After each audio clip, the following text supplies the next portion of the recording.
These are spoons that I made in high school. It was like the first time I ever messed with clay. And it wasn't even like during class time. I had to come in after school. Yeah, this was just me figuring out the medium and not even really, I had no determined style. I was just doing it.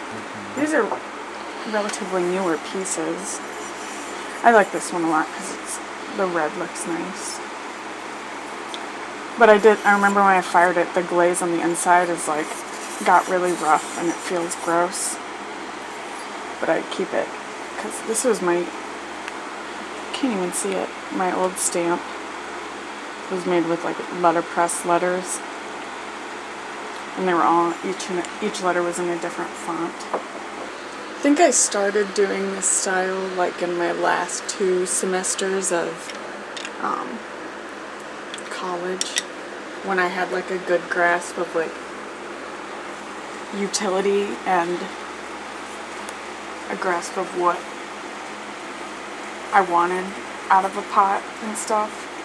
Well, I think a lot of my style came from anxiety because I wanted these really tight, sharp, forms that were very like geometric, and that's something that stems from anxiety, is you want something straight and clean cut, and like geometric things are reliable, and they are, I don't know, they're like, a circle's always going to be a circle, so there is some like solace in that when I make stuff. Well, I was very influenced by Keith Haring and like the way he drew with like big fat lines and stuff, and that was a lot of like, I had these random line workings that I would do that they weren't really picturesque the way his were, but that's kind of like where stuff like this came from too. I think my work is different now because I am less anxious.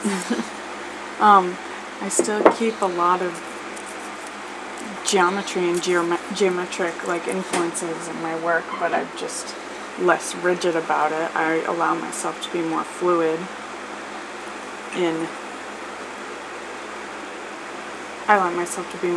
with certain aspects, but I still have a better grasp of color, I have a better grasp of form and of what works and what doesn't work in a pot. So I think the biggest change is just that I've grown and I've learned more. I did these at Touchstone Center for Crafts, and this was like, that was a very monumental time because I was experimenting a lot, and it's sort of how I started making the work I am now. I would say my stuff now it's more functional kind of, but like it's less just a concept or an idea. It's like a fully finished product. As before, these were all just ideas that I was experimenting with, and I've made a lot of these forms again, and I think I make them better too, but now it's fun to look back on. A lot of these are very different just because it's not like one cohesive glaze pattern is like the big thing. They're all not. I was just using like whatever glaze I had. A lot of it too was me like following assignments, so it was like I had to make so many pouring vessels or so many drinking vessels. So it was a lot of just me taking those guidelines and then making something out of it that I liked. Even like I would be asked to make like drinking vessels. Well, I would make a drinking vessel, but it wouldn't be like, you wouldn't want to use it, or it would just be super funky. I was all about style and taste and not really like whether or not people would actually want to use it.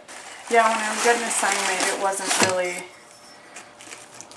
my priority wasn't to make the perfect drinking vessel or the perfect like teapot or whatever. It was always like, how can I make a teapot or make a cup and then just have it be like the most whack ass cup or like the most creative response to that prompt that I could get. Like these are my favorites. I can't make these anymore though because they like always break.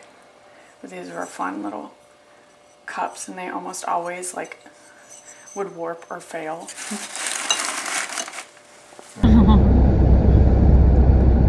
Sometimes I am overwhelmed by the kindness of people who are just willing to stop to let some geese cross the road.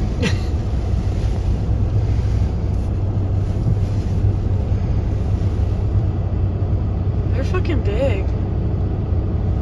These look like the geese that my grandma would dress up and put on her porch. Stop! You wanna be